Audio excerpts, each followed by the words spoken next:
कुछ कर्म से, कुछ पुराने किस्मत से, कुछ लोगों से जीवन में मिलना होता है। कुछ ऐसे लोग तुम्हारे रिश्तेदार बनकर तुम्हारे जीवन में आ जाते हैं जिनसे तुम्हें कभी प्यार या इज्जत नहीं मिलता, और उसका नफरत लिए तुम अगर चलना चाहोगे ना, तो तुम्हारी अंतिम सांस के बाद भी ना वो नफरत पालकर चल सकते हो। पर अगर तुम उसे जाने दो, उसे छोड़ दो ना, तो मैंने कुछ तुम्हारे लिए संजोए हैं कुछ चीजें। एक बात जान लो, कुछ मेरे ही भक्त हैं जिनके पास वो रिश्ते नहीं है जिस रूप में वो तुम्हें स्वीकार करना चाहते हैं, और वो जो तुम्हारे लिए बन के आएंगे ना, वो वही जगह होगी जो तुम्हारे जीवन में खाली है होते हुए भी। तो अगर इस तरह स्वीकार करना चाहते हो, जीवन की नए तरीके से शुरुआत करना चाहते हो, तो वो कर सकते हो। और अगर नहीं करना चाहते हो, जो किस्मत से मिल ही गया है उसे ही कोसना चाहते हो, तो फिर पूरा जीवन और पूरा दिन रखा है। ये तुम्हारी मर्जी है। मैंने तुम्हारे जीवन में बहुत अच्छे लोग भेजे हैं, पर तुम ना उन पर ध्यान नहीं देते हो, और पूरा दिन, पूरी सांस अपनी उन लोगों पर बर्बाद कर देते हो जो तुम्हें शायद कभी जीवित भी नहीं देखना चाहते थे, और शायद आज भी अगर उनको मौका मिले ना, तो तुम्हारा अनिष्ट ही कर दे। तुम उनकी सोच में और उस क्रोध की आग में जीते हो जिसमें तुम्हारी गलती है। तुम अगर ये कहते हो कि बाबा ने मुझे रिश्ते नहीं दिए या रिश्तों की कमी रखी है, तो मैं ये नहीं मानता। हाँ, खून के रिश्ते शायद नहीं हो वैसे,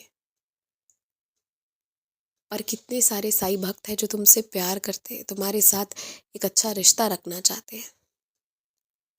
तुम इसे स्वीकार ही नहीं करना चाहोगे, तो फिर मैं क्या कहूँ। तुम सोचना इस बारे में, सोच समझ कर फैसले लेना। कोई जल्दबाजी की बात नहीं है, पर हाँ, ये मैं ज़रूर कहूँगा कि कमी खोजना चाहोगे तो बहुत सी कमियां मिलेंगी, लेकिन गौर से देखोगे ना, तो कमी मैंने नहीं दी है, वो तुम्हारे कर्म और पुराने किस्मत से आई है।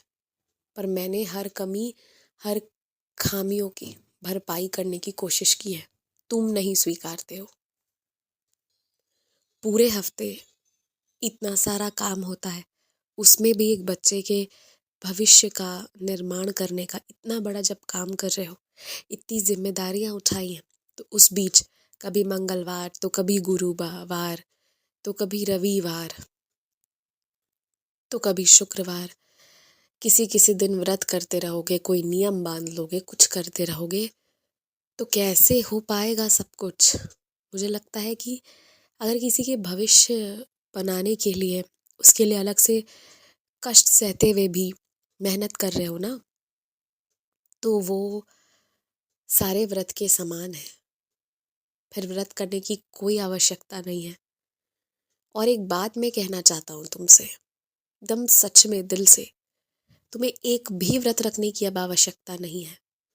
तुमने जो भी बुरा कर्म किसी जन्म में तुमसे हुआ होगा ना, उन सबके दुख को काट लिया है, कुछ बचा ही नहीं है अब तो तुम जो भी अर्जित कर रहे हो वो पुण्य अर्जित कर रहे हो।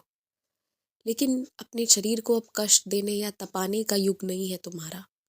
अब तो युग है जीने का, घूमने का, खुश होने का, दर्शन पाने का, तपस्या करने का, मंत्र करने का, लेकिन अपने शरीर का ध्यान रखते हुए। एक बात कहूँ, सबसे बड़ी तपस्या क्या है? इतनी चीजों के बावजूद भी खुश होकर जी लेना, मुस्कुरा लेना, ये सबसे बड़ी तपस्या है। और कर सकते हो तो ये करके दिखाओ। बाकी छोटी मोटी चीजें तो आवश्यक ही नहीं है, जो तुम फिर भी कर लेते हो या कर लोगे। हमेशा खुश रहो, हमेशा आगे बढ़ते रहो। और मैं एक बात कहना चाहूँगा तुमसे कि ईमानदारी के वजह से कितने लोगों के साथ गलत हुआ, इसका ध्यान मत दो। तुम ईमानदार नहीं रहना चाहते हो ना, तो बेईमान भी मत बनना। कभी गलत रास्ते को मत चुनना। फिर देखो तुम्हें वो मैदान छोड़ना पड़े ना, तो तुम वो मैदान छोड़ दो। अगर तुमसे लगता है कि सच्चाई का भार लेकर मैं नहीं चल सकता, हालांकि तुम्हारी सोच गलत है, तुम सच्चाई का ही भार लेकर चल रहे हो, लेकिन फिर भी तुम्हें लगता है कि अगर मैं नहीं चल सकता तो कोई बात नहीं, तुम उस मैदान को ही छोड़ दो। मैं तुम्हें कायर नहीं कहूँगा, लेकिन अगर गलत का साथ दिया ना तो कायर कहूँगा। तो मैं यही समझाना चाहता हूँ कि मुश्किल से मुश्किल सच्चाई भी क्यों ना हो, बहुत भारी हो, तो भी सच का साथ दो। और अगर सच का साथ नहीं दे रहा है, इतना कष्ट नहीं झेलना है, तो उस मैदान को छोड़ दो, उसमें हिस्सा मत लो। लेकिन गलत का साथ कभी मत देना, ये ध्यान रखना।